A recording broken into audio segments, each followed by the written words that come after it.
O Supremo Tribunal Federal determinou que as medidas cautelares impostas a parlamentares no exercício do mandato devem ser submetidas à apreciação da Casa Legislativa a que eles pertencem.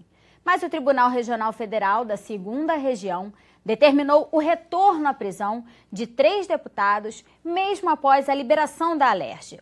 A União Nacional dos Legislativos Estaduais quer entrar com uma representação no STF para saber qual a repercussão das medidas recentes nos legislativos estaduais. Para discutir o assunto, a Alerj Entrevista de hoje recebe o deputado Paulo Ramos. Deputado, muito obrigada pela sua participação mais uma vez. Muito grande. Vamos começar, deputado. O senhor foi um parlamentar, um deputado constituinte, participou da elaboração da nossa Constituição Federal de 1988.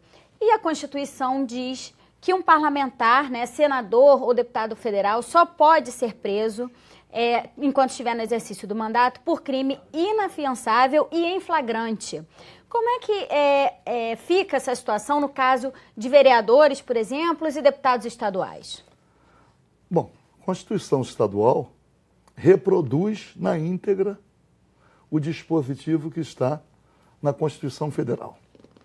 E sobre a imunidade dos deputados estaduais, nunca houve nenhuma especulação de modo a tentar impor o entendimento de que, ao contrário de deputados federais e senadores, ao deputado estadual não é deferida a mesma garantia constitucional.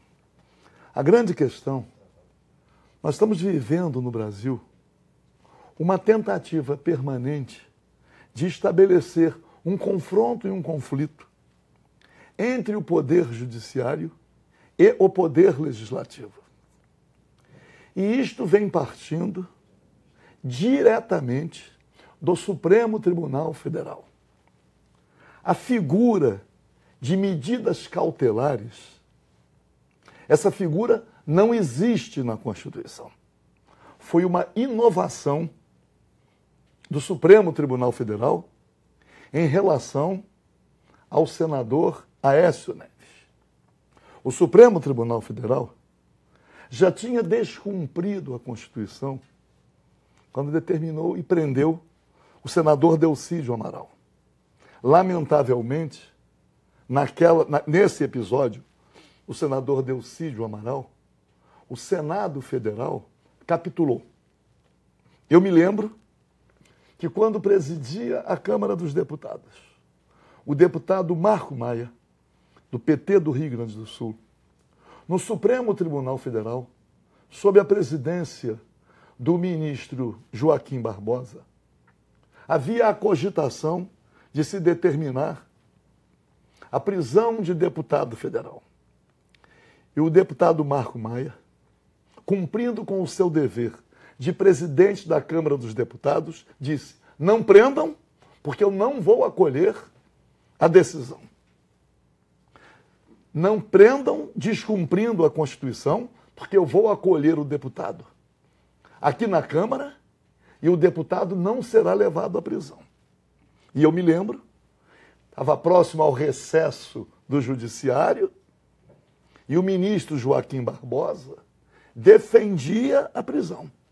Mas ele queria que houvesse a votação, que certamente ele seria voto vencido, poderia ser acompanhado por mais alguns, não sei.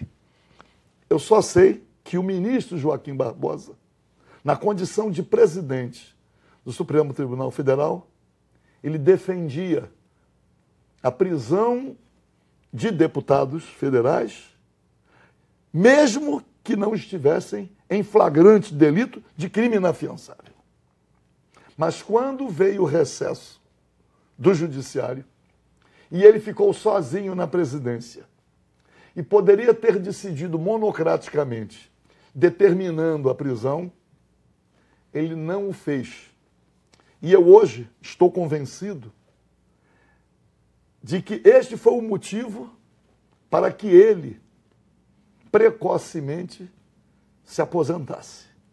Ele deixou o Supremo Tribunal Federal antes de completar os seus 70 anos, que era a idade na época. Agora estamos com 75. Alegou problemas de coluna. Na verdade, isto não procede, porque está ele hoje aí, esbanjando saúde, sendo até cogitado, eu até torço, sendo cogitado para concorrer à presidência da República. Estou registrando o fato, mas mantenho um profundo respeito e admiração ao ministro Joaquim Barbosa, embora discordando dele em relação a essa questão.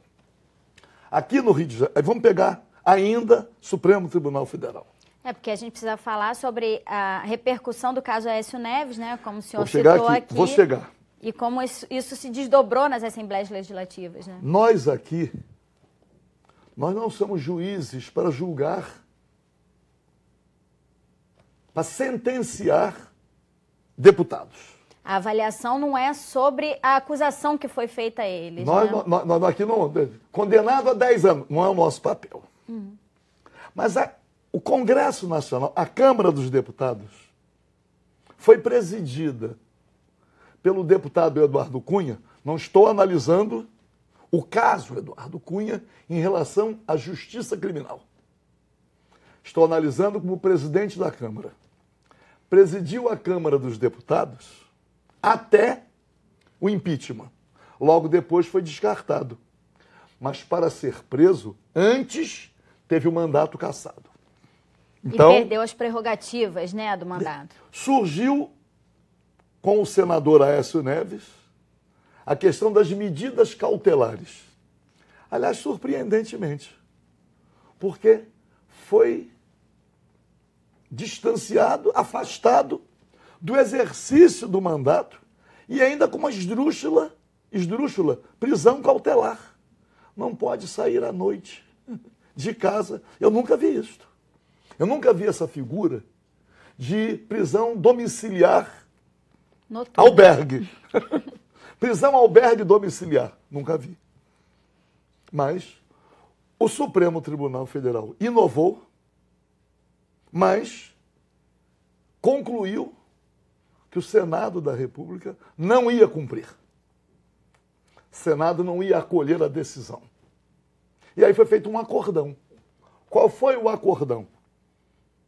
A pauta do Supremo Tribunal Federal se ajustou à pauta do Senado ou vice-versa. De modo a que o Supremo Tribunal Federal, com aquela decisão que desmoraliza até o Supremo Tribunal Federal, não porque foi 6-5, não. O voto patético da presidente Carmen Lúcia, que ficou tão enrolada que não soube sequer conduzir o próprio raciocínio. Houve dúvida até sobre qual era a posição dela. Foi socorrida pelo ministro Celso Mello, que interpretou. Mas a interpretação dele já fazia parte do acordo adredemente feito. Ele não interpretou, ele disse o que havia sido combinado. Eu não tenho dúvida quanto a isso. E aí, o Senado votou na semana seguinte. Aí, o Supremo Tribunal Federal, ao transferir para o Senado, mesmo com punições inexistentes na Constituição, mas ele transferiu, ele pelo menos restabeleceu minimamente o primado constitucional. Que cabia ao Parlamento ao Senado, decidir. Mesmo em medidas cautelares, o que não é previsto na Constituição. Mesmo em medidas cautelares. E o Senado resolveu revogar. Não vi nenhum escândalo, conforme acontece aqui no Rio de Janeiro.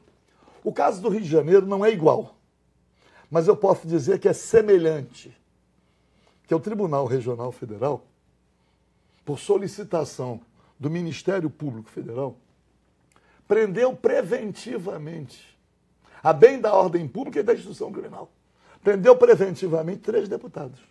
Porque uma das justificativas é de que, em relação a esse princípio do flagrante, é que eles consideram que houve um flagrante continuado, né?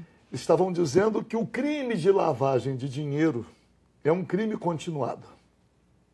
O crime de lavagem de dinheiro está bem, vamos admitir que seja um crime continuado. Mas todos, não só a lavagem de dinheiro, os demais crimes atribuídos ainda pelo Ministério Público, que a investigação está em curso. Aliás, o ministro, o desembargador Abel Gomes, ainda diz isso na conclusão do seu voto. Uma investigação ainda está em curso. Mas tem uma questão. Lavagem de dinheiro não é crime inafiançável. Não cabia ao Tribunal Regional Federal prender preventivamente deputados. Que a Constituição diz, só pode ser preso em flagrante delito de crime inafiançável. E mesmo assim, é a Casa Legislativa que aprecia. Mesmo que eles cumprissem a Constituição, mesmo que os deputados tivessem cometido crimes inafiançáveis ou crime inafiançável, mesmo assim, o ato de prisão deveria e continua devendo ser submetido à Casa Legislativa, que poderá manter ou revogar, sem que isto signifique afronta ao judiciário. Lamentavelmente, por questões, obviamente, os deputados foram presos arbitrariamente e se apresentaram. Porque na Câmara dos Deputados, lá em Brasília, o deputado Marco Maia disse, não vou cumprir. Claro que o confronto do Supremo Tribunal Federal com a Câmara dos Deputados ou com o Congresso Nacional é algo muito mais. Mas, em relação à decisão da Assembleia Legislativa, não havia nenhuma razão para que o Tribunal Regional Federal ficasse minimamente milindrado, que os poderes são independentes e harmônicos. O que é que significa isso? Independentes. Cada um cumpre a sua missão constitucional sem a interferência do outro. E harmônicos por quê? Um respeita a decisão do outro.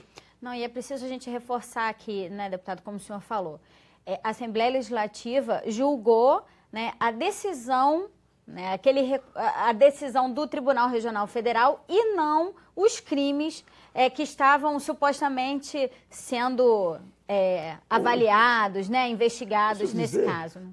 Nem cabe à Assembleia Legislativa julgar. O próprio relator, com o seu voto aprovado, encaminha-se ao Poder Legislativo Estadual para que resolva sobre a prisão.